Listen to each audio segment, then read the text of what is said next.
Hey there, everyone. Meteorologist Rebecca Sweet here, joined with the one and only William. Hello, everyone. And my apologies if it looks like I have bags under my eyes big enough to carry $50 worth of groceries because someone texted me at 3 a.m. Don't call me out. I'm calling you out. 3 a.m. You know who it was? This person called me at 3 a.m. saying, can you do a podcast? That was an hour after I got up, William. Woke me up. I was dead asleep. You've done morning shows forever. You should be used to those hours by now. No, unforgivable. Well, and also, side note, and we won't go into details about this, but I was like, William, why do you not have your phone on Do Not Disturb? But long story, he doesn't. And I learned my lesson. I will not message you. What's the appropriate time frame? Like 7 a.m., 8 a.m.? 4 p.m. Oh, okay. So wait all the way until 4 p.m.? No, just whenever you want to. Okay. No. We'll do it nice and early. So, so William decided to join me on this podcast, and this is kind of a last minute thing. But William, you're just so easy to talk to, and we've worked together for years. Yes, that's true. Yeah. Yeah. So I figured we could just shoot it for a little bit and kind of have some fun. Also, thank you. Thanks. Thank you for the compliment. I appreciate that. Yes. Yeah. So we're talking. Okay. First and foremost, I need to know your direct thoughts because I get up in the middle of the night, but you have like time in the morning to drive in. What has been your initial response to stepping out the door the last 2 days? You know, it feels like fall weather. Like I walked out yesterday morning and like I'm used to it being muggy and hot and gross. And I stepped out yesterday and I'm just like, this is nice. Did it bring you some joy? It did. So much joy. I'm like, I need this in my life all the time. It's been miserable, Becca. It has been really gross. Are you a PSL? Do you like a pumpkin spice latte or not really? You know, Michelle Silva walked around asking everyone their opinion on PSL. I like to say that I like my coffee as sweet as I am and my complexion. Give me a ton of cream, ton of sugar. And like that's my coffee order. Not into all the weird syrups and all that stuff. Just don't come after me. I'm sorry. This is coming from somebody when I first knew William. William did not drink coffee, folks.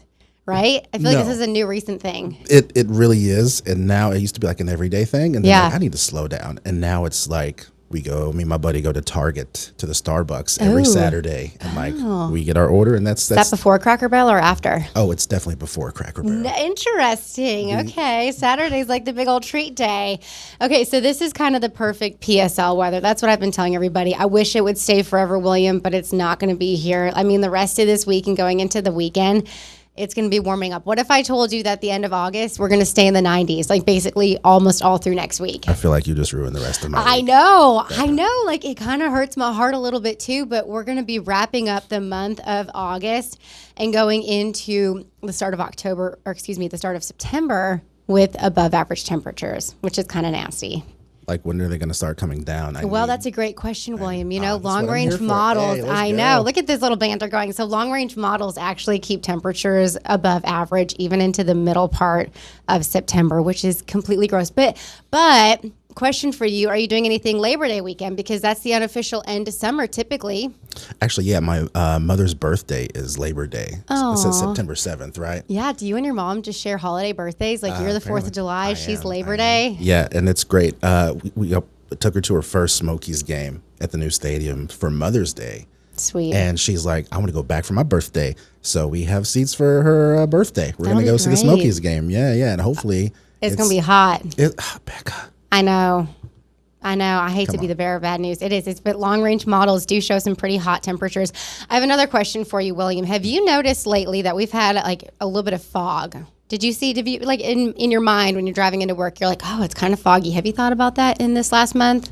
Absolutely. And I just shared this story. One of the first podcasts we did together, you quizzed me about, you said something, what kind of cloud can you walk through? Oh, yes. And I'm like, cumulonimbus. And you got so mad. Because that's the thunderstorm clouds. It is. And the correct answer is fog. Fog. Yeah. Oh, it's okay. Well, but you're learning now. See, and you'll never forget that, right? I won't. But now, like, I'm driving into the fog, and I'm like, Becca would be so mad at me right now. I'd be so mad. Well, see, there's this old wives' tale. You know how we like to go into this time of year? We go into, like, the folklore going into winter. So there is this old wives' tale that for every fog that you have in the month of August, you're supposed to have a substantial snow in the winter. And so they used to say back in the day that you were supposed to take like a corn seed or like a dried up pea and you were supposed to put it in a jar. And then with every big snow event that comes through, you're supposed to take it out. So do you believe in your heart Just thinking about this winter, what do you think about it? Because, I mean, we've had quite a few foggy days in August. You know, bring on the snow. If you want now to. that you and I are not live in it for hours and hours. That's exactly what I was going to say. Now that we are not live in the snow for 8, 10, 12, 16 hours. Yeah. You know what? I ain't got to be out in it. Bring it on. Bring it on. I enjoy the snow. I enjoy the cold weather more than the summer. I'm all about it. Bring it on. Well, and today we are exactly 4 months away from Christmas. Today, exactly. Are you excited for Christmas? I'm excited. I'm the type of person that puts a Christmas tree up the day after Halloween. No. I know. It's controversial, Can't but do it. everyone does that. Okay, so we'll wrap this up, this podcast, because we talked about above average temperatures. We're going we've been into for the 5 fall minutes. Why are you season. in such a hurry? Well, I just want to make sure we're covering all the bases and kind of, okay. not bantering too much. But, William, Yes. we're almost there. So the official start to fall is September 22nd. Yes. It's going to be here before we know it. The autumnal, or I should say the meteorological start to fall is September 1st. So, it's right around the corner. Big question, William. Here it comes. What are you most looking forward to this fall? What's the one activity that you love to do? I mean, it could be football. It could be pumpkin patches. It could be, I don't know, you name it. You and I have done lots of things in the fall. We have. Honestly, my favorite thing about fall is Thanksgiving. Ooh, I'm gonna throw that okay. out there. I'm a Thanksgiving guy. Also, Christmas tree should not go up until after Thanksgiving. That's just my thoughts. Okay, I agree. I didn't hear you. But it's something just having the whole family over for a big meal, and it's the autumn and the leaves, and it's I don't know. It just brings back so many good childhood memories. Mm-hmm. And so I look forward to that every year.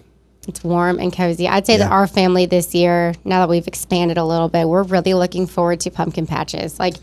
Corn mazes. The problem is in East Tennessee, when you go to those corn mazes and you go to pumpkin patches, it's ideally you're oh, we'd love to have a cool day. It's you want to wear the sweater, you want to wear the jeans, you want to wear the cute outfits that you've picked out, and then you get out there and you are sweating. Yeah, it's a bad time. That is East Tennessee's fall here. I mean, you can have highs still in the 90s, which we're very much going to have as we get into the early part of September. So there's certainly kind of an interesting forecast. Also, a little bit of a side note, it's been a really quiet fall. I could ramble on forever. It's been a very quiet hurricane season, which I keep thinking, it makes me a little nervous going into, because hurricane season goes all the way through November. But I'm what if things could start to ramp up a little bit? But so far, nothing in the horizon. Thankfully, which is some good news. It is. I remember covering Hurricane Helene a couple years ago. That was in Asheville. Did you travel for that? You did. I went to Asheville. We were there for 4 days. Yeah. And we didn't get power till the third night. We need to do a whole podcast on that. Have we done that yet? I know we've done multiple stories on it, but it'd be interesting to go in the inside depth of that. Yeah, I don't think I've done a debrief about my time. It was crazy. Yeah, that was you and Abby and everybody who went out there. People, yeah. I mean, no one can really relive those days and what you guys saw.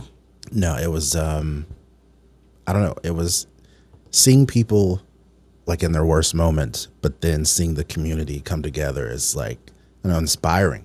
Yeah. Seeing people going through this, but everyone's helping everyone else. It was something to see. Well, and didn't you stay in a hotel that had literally no power for a couple of days, no water? I mean, not saying that you were suffering nearly as much as other people were, but it still probably put you in a perspective as to what they were dealing with. Yeah. No, we had no power. We had water, just cold water. Oh, okay. There was nothing to heat it. Oh, so was it running water? It was running water. Okay. Yeah, we were about 30, 45 minutes outside of the city. Yeah. But just, I don't know, just being there and seeing all that was, I don't know, it was an experience, and I'll never forget it. And we went back, 5-6 months later, and not a lot had changed. It was still, we saw the same debris that was there 6 months prior. It's crazy. But I've been back recently, and it's starting to pick up. Asheville's starting to feel like Asheville again, and I love Asheville. Haven't you done some stories on that, William? If you want to do a plug for that, I feel like you've done a lot of if people want to see more, because it's one thing to talk about, it's another thing to visually see it. Yeah, no, it's called 96 Hours in Asheville, and it's a two-parter. There's one